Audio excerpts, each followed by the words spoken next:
Scorpio for February 24th, 2025. Your week is kind of like that story of John Glenn and Katherine Johnson when he was ready to take off in Friendship Flight 7.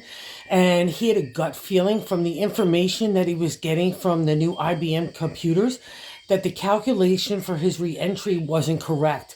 So he went back to the mathematician who he relied on, Katherine Johnson.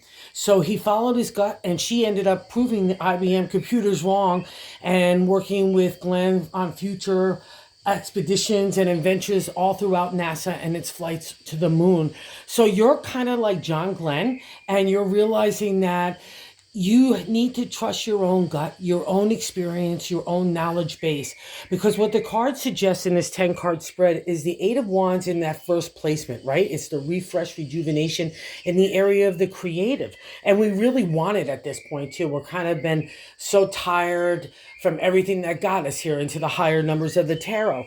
And what's interesting is the crossing energy from blocking that from like continuing and like giving you that refresh and that restart is the Ace of Pentacles, which is literally the restart and refresh in the area of home, family, community, work, food. Everything is under like earth signs. Okay, that's what the pentacles represent. So I got like that. I'm ready to go and take that astronaut flight, and then I get something that's telling me that's not right about what the information other people were telling me, and it's making me hesitate on my own intuition and gut.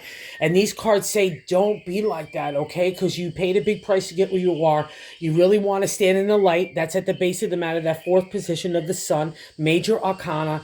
And not only to the modern day tarot, it's like everything gravitates to the sun. It makes us feel good, when we're pitching our ideas or us getting out there.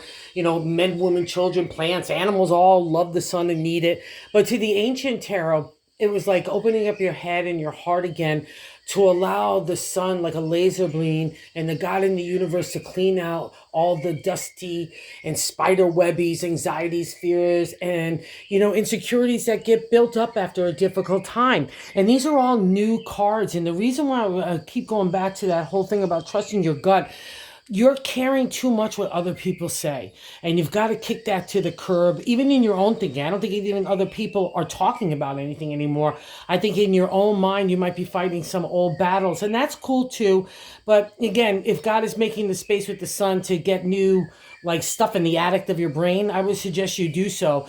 Because at the top of the matter, in what I want to say is God's kind of answer to us in that three position by the sign is the Knight of Pentacles. So that's telling me like I want to, get on the horse. Let's go. Hey, chop chop. It's the planter, it's the farmer, it's the, the harvester. It's also to the woodworker, craftsmanship, anything that gets your brain, and even just caring for family and cooking and just doing something that gets you back into feeling like the groovy you and the what you want to frame your life every day like. That's what this week offers you. And in the past reflection, the Four of Swords, you've already been thinking about it. So you've already know what you kind of want to do, where you want to place the next footing. It might be a little scary. That's what the knights represent, and those eights that refresh. It's all new stuff, but you have some experience and stuff about it. So you're like John Glenn. It's not like you don't have a lot of stuff. You can shoot off the rocket, and that's like Queen of Pentacles of what's happening right now. You've got the wherewithal. It's business, again, community, home, relationship.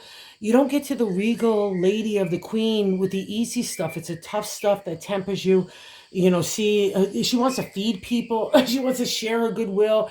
That's kind of like when a Scorpio is feeling really good about themselves, that even if it's just a small group, everyone benefits from it because the queen really emerges. And that's tickling you right now. So let her out. You're already starting to. So completely just like get her dressed and let's go strut her stuff. Because in the like the extension of the Eight of Wands is that seventh card placement, the Lovers. And like we're indecision again, okay? So no indecision, like about, I'll say this, not even just indecision, it's about looking at the people and situations in your life that might have led you that to cause some of this anxiety and fear. Like those are trials and tribulations that test us, right?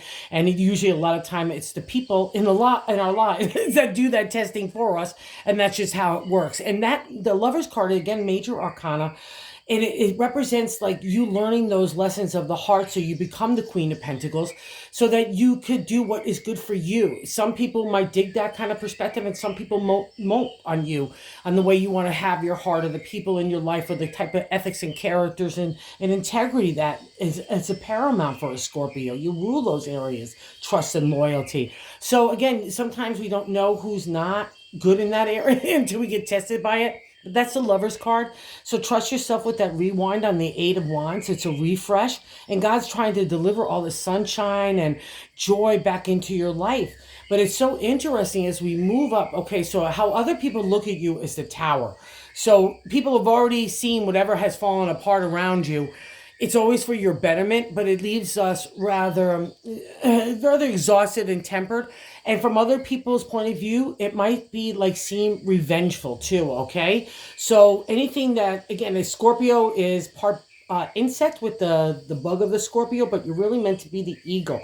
So if you feel like there's any lingering vibe on you that's giving off like you've been destructed or destroyed, get rid of it. That's not it's not a point of position that you serves you, and you don't want people like looking at that, unless it's even even like, oh, I've been through stuff, which I think that's part of the reflection there too, that you've been through so much stuff that has taken away some of like what other people might have said about you. Like now they believe that it's true, so two ways. So get any kind of like victimization out of yourself, but also to recognize that other people see what you've been through. Because I say that because we got our hopes and fears right above it.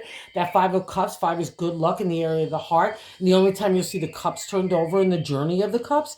And we got to get real, right? It doesn't make a Scorpio, you love to dig into stuff in people's personalities and all that other kind of secretive world and shadowy figuring people out. But when you kind of uncover like, that wasn't very pretty or nasty, again, with the sun shining that light on those areas that need it, it leaves us really depleted and almost depressed sometimes, because like we have so much hopes for people, and especially with some of these things, it's about loved ones too, or people that are close to us, or even in work environments. So don't let it get you down this week, okay? Because I say that because in the top of the matter, the kind of outcome is the Nine of Swords, which is the Nightmare card. So you got all this goodwill at the table, and you're just refusing to come sit at the table God is setting you. So stop it. Nine of Swords is a Nightmare card, and the Nightmare card is in our own head. So Scorpio, you are stinging yourself at this point. So stop it, okay? And what's the gist of it is, I was asking for further clarification. That's why you see that Magician there, and then the Hierophant. You just weren't dealing with secrets. Like people were shady, possibly leading you down different pathways to try to throw you off. Like all the maneuvering, that's not good. Okay, so, and that's the Magician, and he's a major arcana card. So that was a life lesson. And again, because you rule secrets in shadowy land, and honesty and truth and integrity, so on, you're going to be challenged in it. It's like, where is yours? Okay, but no harm done. That's the thing about the Magician. You kind of, you have the last laugh because look at all the Pentacles of Swords. The cups are there, all the equipment that you need to move forward. It makes you, like even that shady stuff that you might have had to encounter, it makes you a better person because you had to confront your own ethics and character, right? It makes you see that, and that's what the Hierophant is right below him. That's another major arcana card, so life lesson sitting next to the Tower too. So everything that broke apart needed to break apart, okay? So now we're moving into a new direction. You're the healer. That's the Hierophant. I take the message from God and I make it a material reality. That is really powerful stuff, Scorpio. So that's a great way, if you ask me, to start off February 24th and its week.